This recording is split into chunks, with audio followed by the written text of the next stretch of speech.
Welcome to the roller coaster live on Facebook. It's Tuesday and I have with me Holly. How's it going, Holly? It's going well, thanks. So you said something to me yesterday in a text that sort of got me thinking, and that sort of led into our whole conversation that we're going to be having today. Yeah. Is you said we're at the halfway mark of the year. Yeah. It's kind of crazy. I mean, in some ways, I think it's gone by so fast. And in other ways, it's like, look how much has gone on. Right, exactly. So what's your take on sort of the midlife point in the year? Well, the reason why I was reflecting on it was because the beginning of the year was not very good for me. We placed my mom, who's been diagnosed with Alzheimer's. We finally made the decision to put her into assisted living. So at the very tail end of 2022, it was mid-December, we placed her in assisted living. So I would say easily for the first 3 months, I was pretty consumed with, her being, adapting to the assisted living. And then we had to pack up her place and get it ready for sale, which was a big undertaking. You don't realize how much stuff accumulates and how emotional it actually is because you're coming across a lot of sentimental things. And it was a weird kind of experience because my mother's not, dead, but it felt like my mother's not the same woman as if she was. So it was a very emotional, draining experience. But honestly, months leading up to it, I would say like October, I was doing pretty good. But then I hit the wall when we started looking for assisted living programs.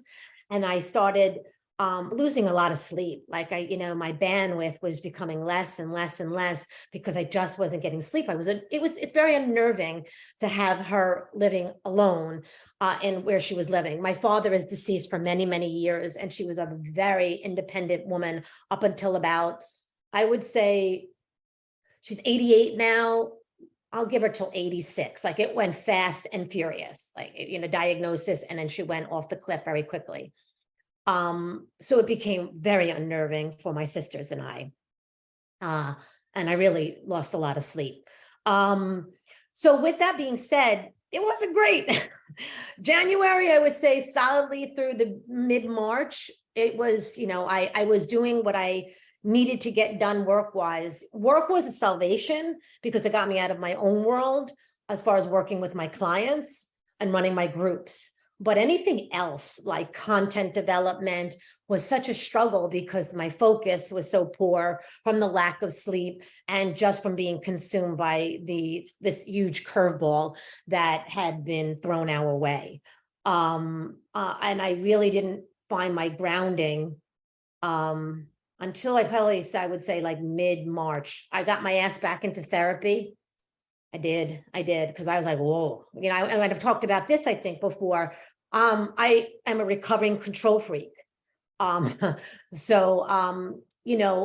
doesn't bode very well for Alzheimer's, a mother with Alzheimer's. And then on top of it, my mother-in-law was recently widowed and she has Parkinson's and then broke her back.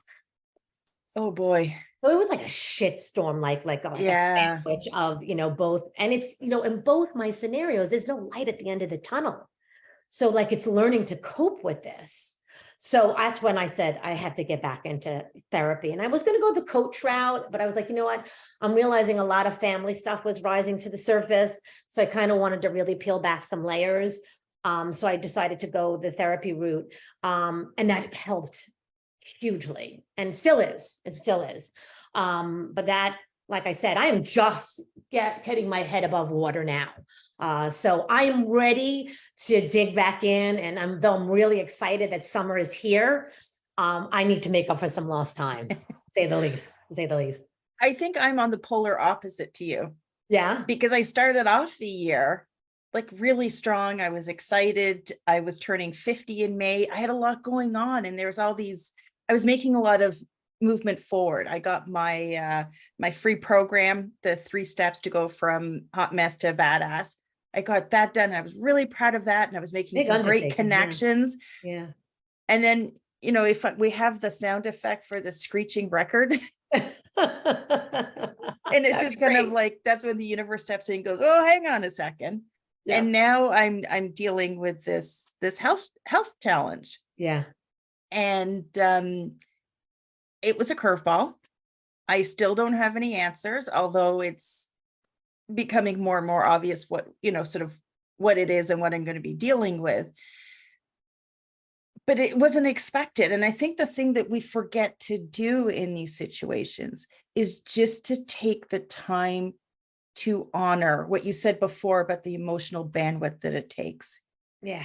And that's one of the biggest things that I've sort of taken from this so far, is that it's okay to step back. It's okay to say, I'm not Necessary. okay. And that's one of the hardest things I've had to learn how to do in the last couple of weeks, is say, no, I'm not okay. Yeah. And actually find the words to articulate why I'm not okay. And that is Most importantly, freaking hard.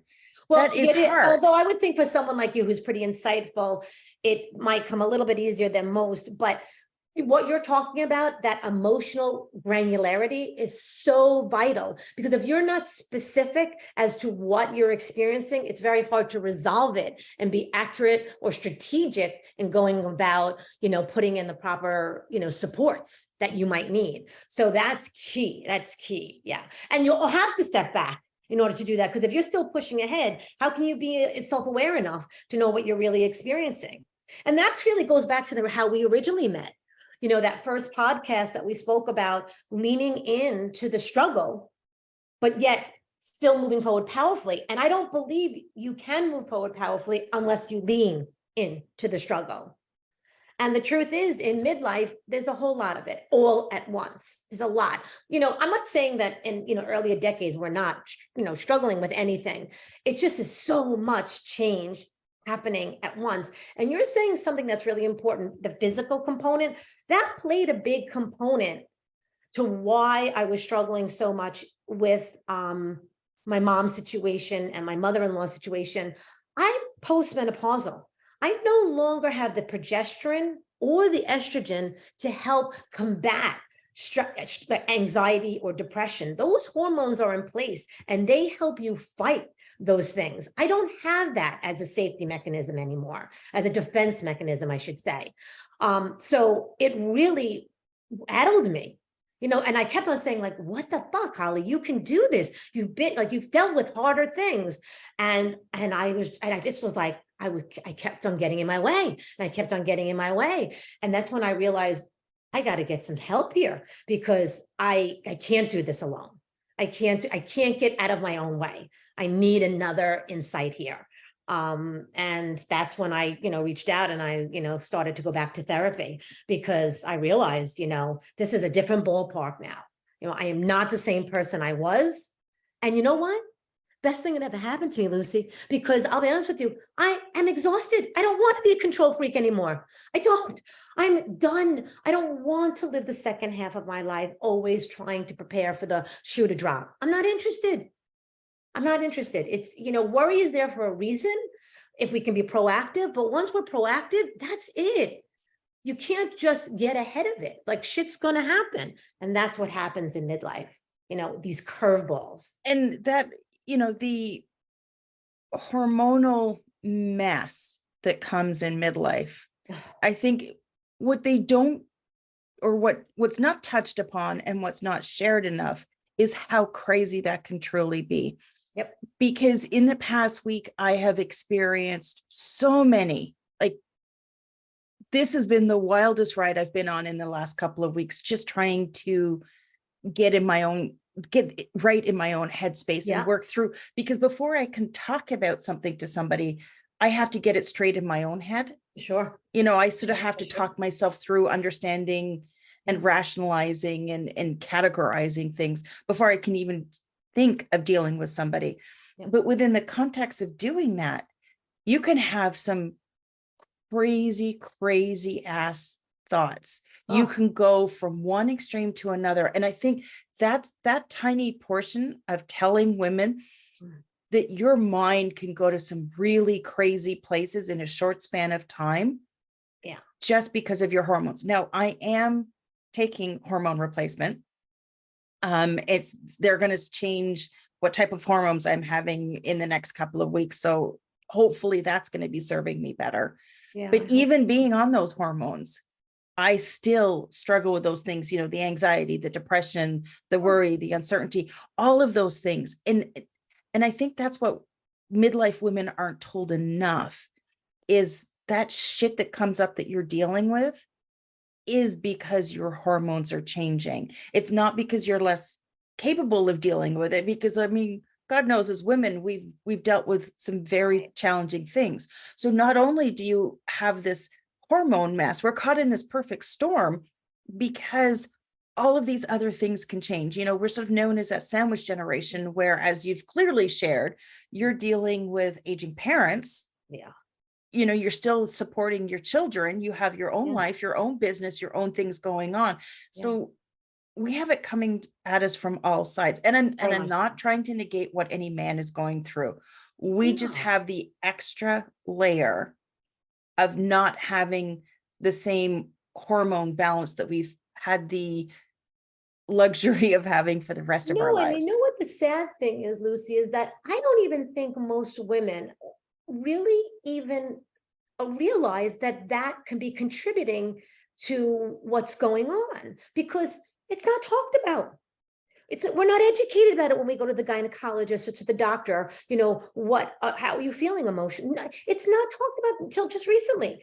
So I mean, I've been very fortunate. My menopause, outside of and perimenopause, outside of some extreme hot flashes and extreme night sweats, it wasn't awful for me.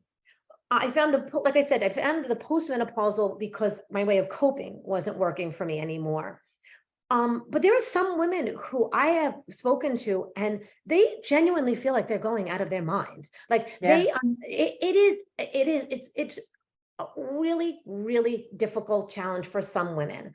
And it runs the gamut, I was and going to say, I'm in that. I'm going to check that box. to this, right? I'm going It could to. be.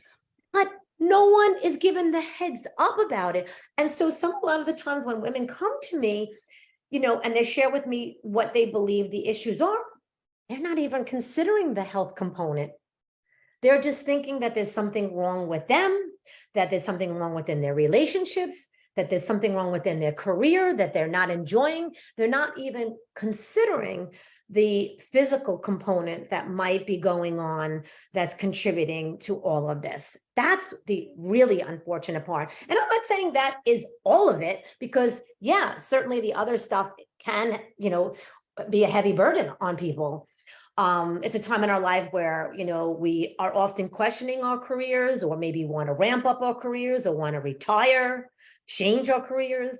We are sometimes in a situation where we're regrouping with our partners after raising our children, and they're empty nesting, and we're not sure if we want to be with them, or we have to learn more about them again. So we're questioning our relationships.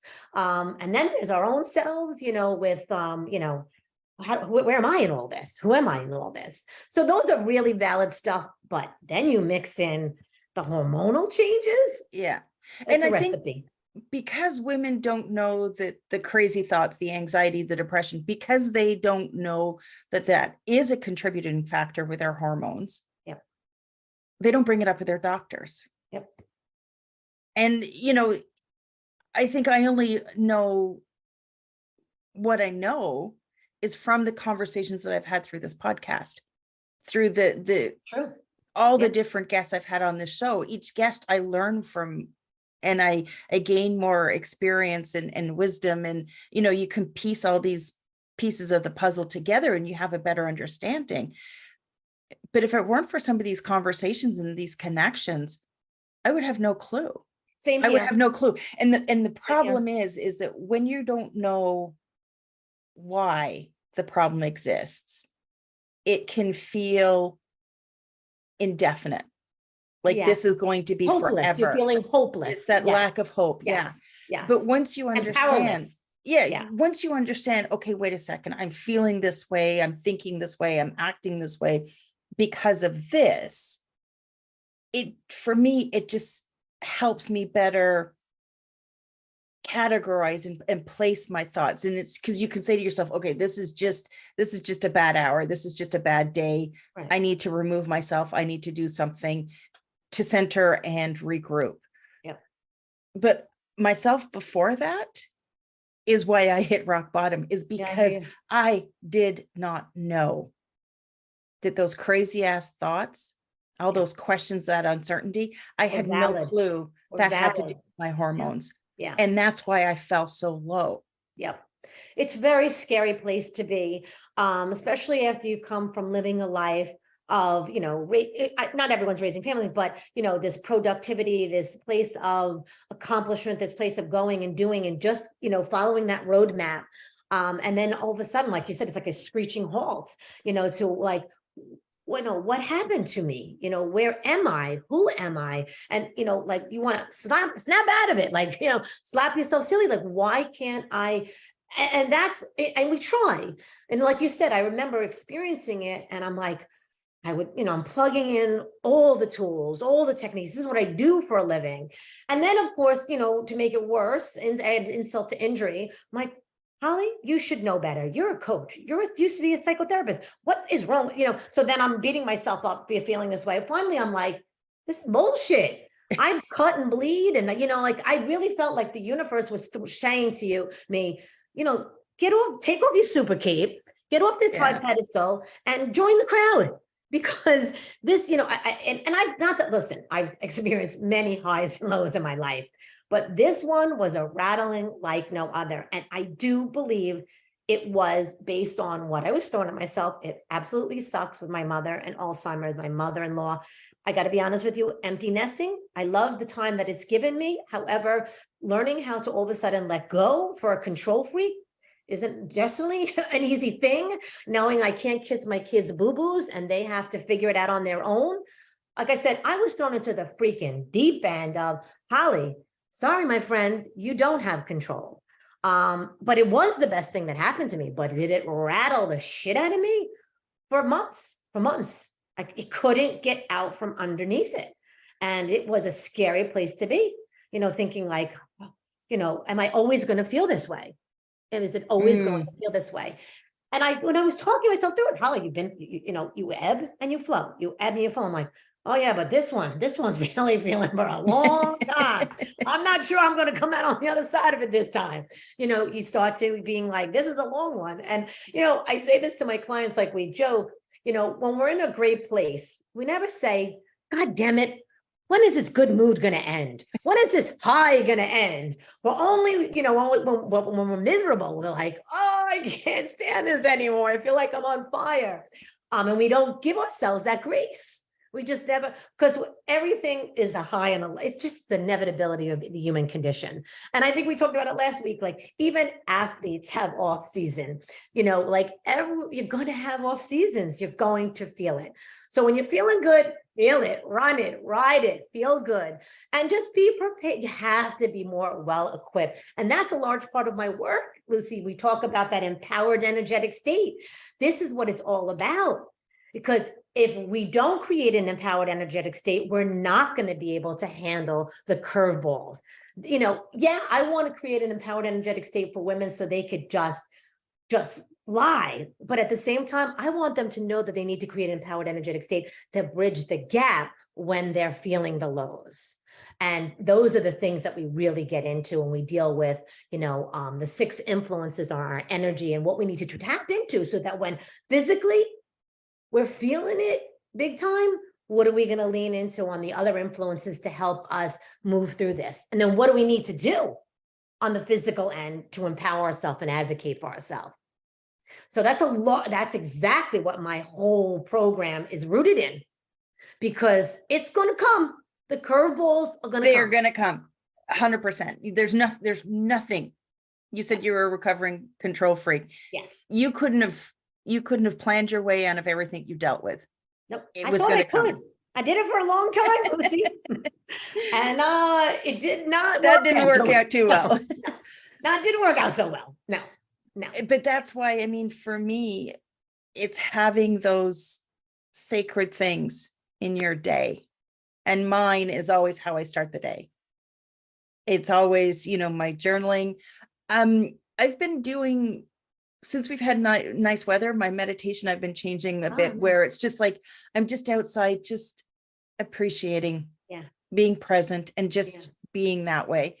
And it's being sort of more aware Yep. of the thoughts, and the thoughts that you keep thinking that are not doing you any good. Yep. And that's the thing that I've been trying to implement over, the last couple of weeks. When I start feeling my mind being pulled in the wrong direction, I center myself by saying, I'm safe. Oh, that's beautiful. And that's a beautiful thing to remind yourself with. But you're right, it's a holistic approach. It really is. It's not one thing that's going to be the silver bullet or, the magic pill. It's really understanding it's all the things we do that create this cumulative way of being able to age powerfully. And again, that's a part of this, word that I use, creating this empowered energetic state. It's taking the time for R&R. It's taking the time to connect to those people who are near and dear to you. It's taking the time for yourself to take a deep breath. It is also plugging into our careers and what makes us feel good and, empowered and using our voice. It's a number of things.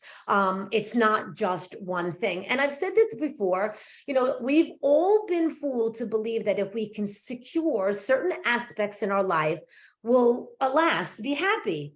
No. You can be fantastic and thriving in your career and still feel like shit because the other components of your life, whether it be your relationships, whether it be your health, whether it be, your environment, whatever it might be, is suffering. You're still not feeling great and fulfilled. And that's why, you hear sometimes like these stories of people, these celebrities who like suddenly you hear, killed themselves or, horrible stories. And you're like, how could they?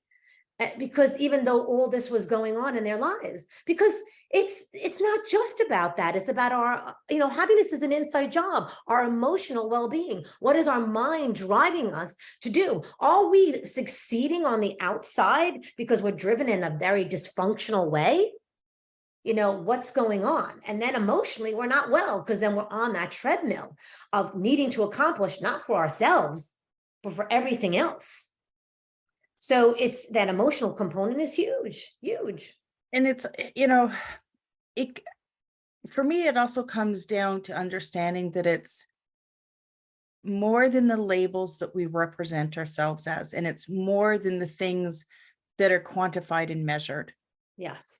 Yes. Because so much in our society is judging people on what they've accomplished, how much money they have in the bank, how many likes they have, how many followers they have. It's true. Dopamine hit. It's that dopamine hit.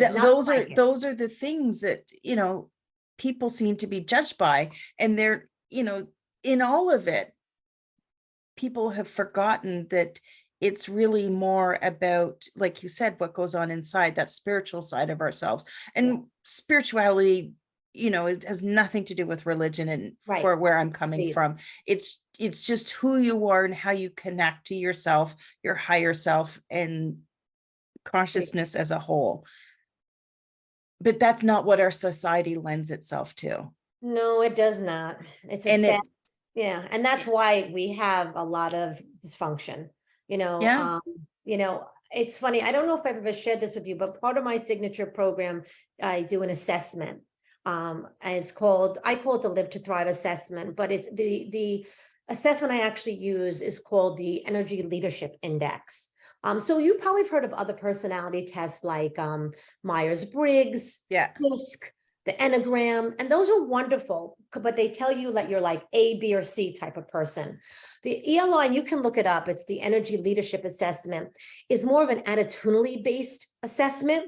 So it's just a fingerprint, a snapshot at this moment in time of how you're perceiving the world and your experience at this moment. But as you move forward and expand and go through coaching, you can increase it exponentially. So you're not kind of locked in a box. My point in being in this is that what happens is after you take this assessment, you get your average resonating level of what energy, like you're kind of, mostly existing at. And it goes from anywhere from 1 to 6. And most people score under 2.5. So a lot of my clients, when they take the test and they see 2.8, 3.0, they're like, and they start to analyze it. I'm like, don't overthink this. And I'm like, universally, the average resonating level is a 2.5. because most people are not overly happy in most aspects of their life or struggling. It's the norm. It's not, and so what is that saying? What is that saying about the state of where most of us are existing? It's not great. It's not great because we have ignored a huge component of well-being. And we've only really focused on the productivity and the measurements of success, whether that be money or fame, or popularity and all those things. So that's where it's not surprising. It's not, and it's no fault of anybody's. No, It's how no, we've been socialized. it's how and I think ultimately anytime we're measuring ourselves, what comes up immediately beside that is I am not enough. You bet. And that is sort of, from where I can see, I am not enough is a plague in society today, because it demoralizes anybody that feels that they're sort of brushing up against that. And I'm gonna wager, I'm gonna say 90% of people in some area of their life are going to feel that they're not enough, because there's this judgment, this measurement, this proving yourself. There's always this need to be something more, to be something greater, to be something bigger. Yep. And Agreed.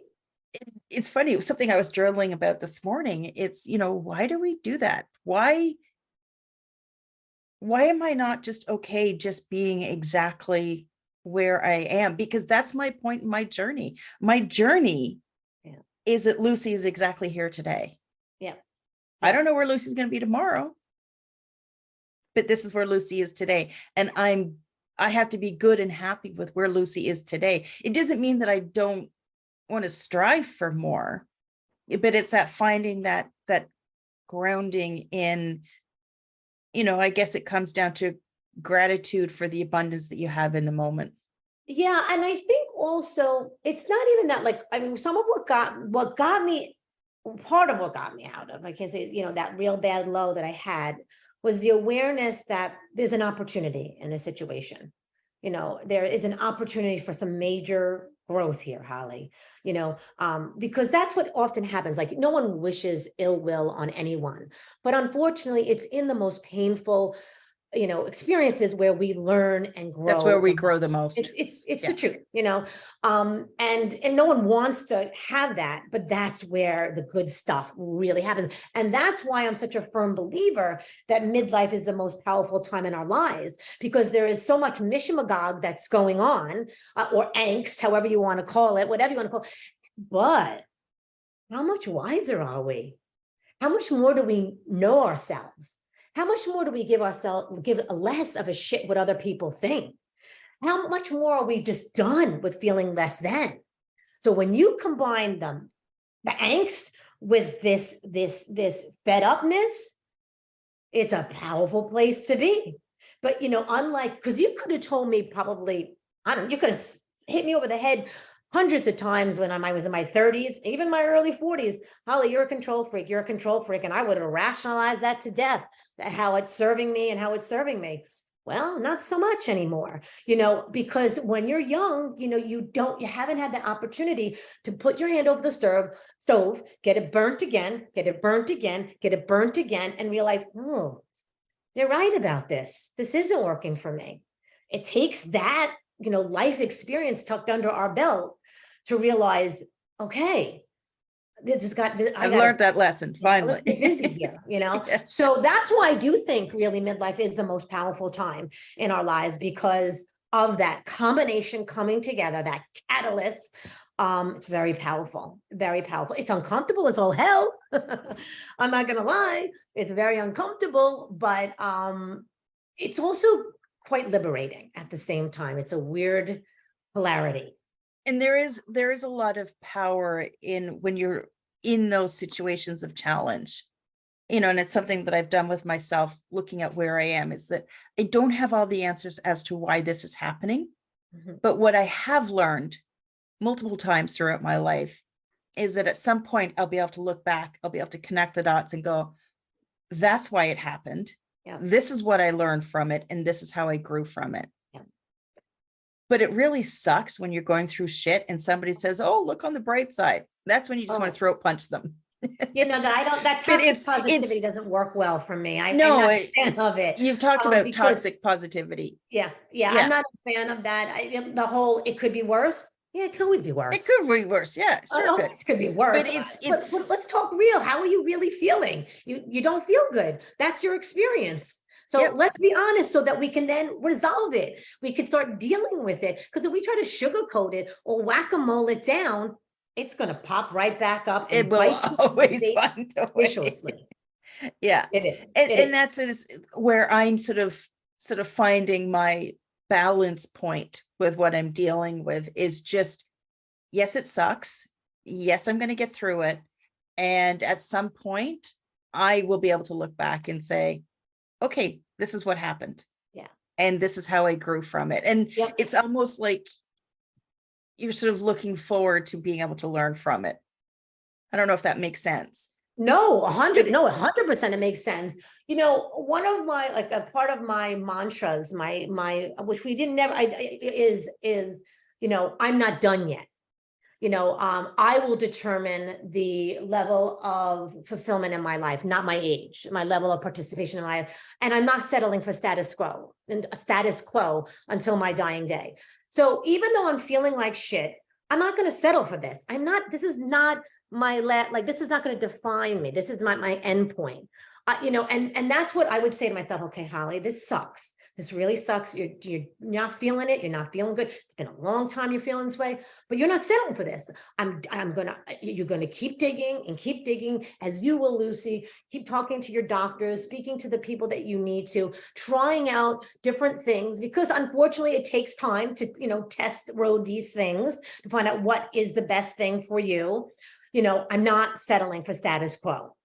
And that for me is probably the only thing that got me through it all, was that I could say at the end of the day, when I put my head on the pillow, was that I wasn't settling. I wasn't succumbing to it. I felt scared, very scared, but I said, this can't be my final destination. Like, this is not going to be my last hurrah. So, and that's it. It's just always saying that. And every curveball that comes your way, it's saying, okay, I'm not settling for status quo. I will find the joy and the levity in this eventually, which is very hard when you see your mother deteriorating. How do you find joy in that? And it's in simple moments, in a simple second where I can find her laughing, and we can find a joke that I hear that old mom. And I'll lock into that on my drive home, and I'll be like, oh my God, it only lasted like for a minute or two, but that was that old feeling, far and few between. So what am I going to, it's that, it's choosing to do that. But it takes a lot of work, support, and intentionality around that. It really does. And then some days it just blows. It just blows. And I think, as we sort of wrap up here, I think that's the important thing, is that some days are going to suck, and you have to be okay with them sucking, just knowing it's the day, and being okay in that moment. Yeah. Just being okay with the way things are. They're not perfect. It never is. No, I joke. I always say, like, perfectly imperfect, and that's kind of the theme of my life, perfectly imperfect. And it's my way of being, it's my perfect, but it's certainly not perfect, and it won't be. And for anyone to expect it to be, then they're robbing themselves of greater joy and happiness. And that's what I learned by, being a control freak. I was robbing myself of so much time of being in that space. And I don't want to do that for the next half of my life. I just don't. So I'm working really hard. It's not easy, but I'm working. No, it's not, because sure, it's midlife is the best time of our life, but we've also built up a few good, bad habits. Well, and like we talked about last week, that taken me 50 years to develop this. They go, and I'm like, nope, we're not going there, Holly. We're not going there today. We're going here. And sometimes I'm like, you're going there. You're just going there. Yeah. But I try to catch myself before falling. That's it. Exactly. Yeah. So if you would like to connect with Holly and find more about her signature programs and how she can help you on your midlife journey, make sure you check out the show notes. I'm going to have her links in there. She's also got some great quizzes to help you acquaint yourself with some of her fantastic tools. Also, check out my link. That's where you can find my audio course, 3 Steps to Go from Hot Mess to Badass and Start Rocking Midlife. And if you want to catch all episodes of the roller coaster of midlife, you can find them on Apple Podcasts, YouTube, and all other podcast platforms. Now, we are not going to be here next week. Yep. Because Right? I'm going away to pick up my oldest is graduating from college, and we are bringing him back home. Very exciting. So I'm very excited for that. I haven't seen him in a few months, so that'll be nice. But then we'll get things going again. Probably, you know what? It's probably going to be early July, because by the time I get back, we're going to have Canada Day and then July 4th. Oh yeah, we have So July 4th. Yeah. So it's probably going to be a couple of weeks, but Okay, you tell me. we will be back here with more great conversations. And until next time, take care. Take care. Bye, everybody.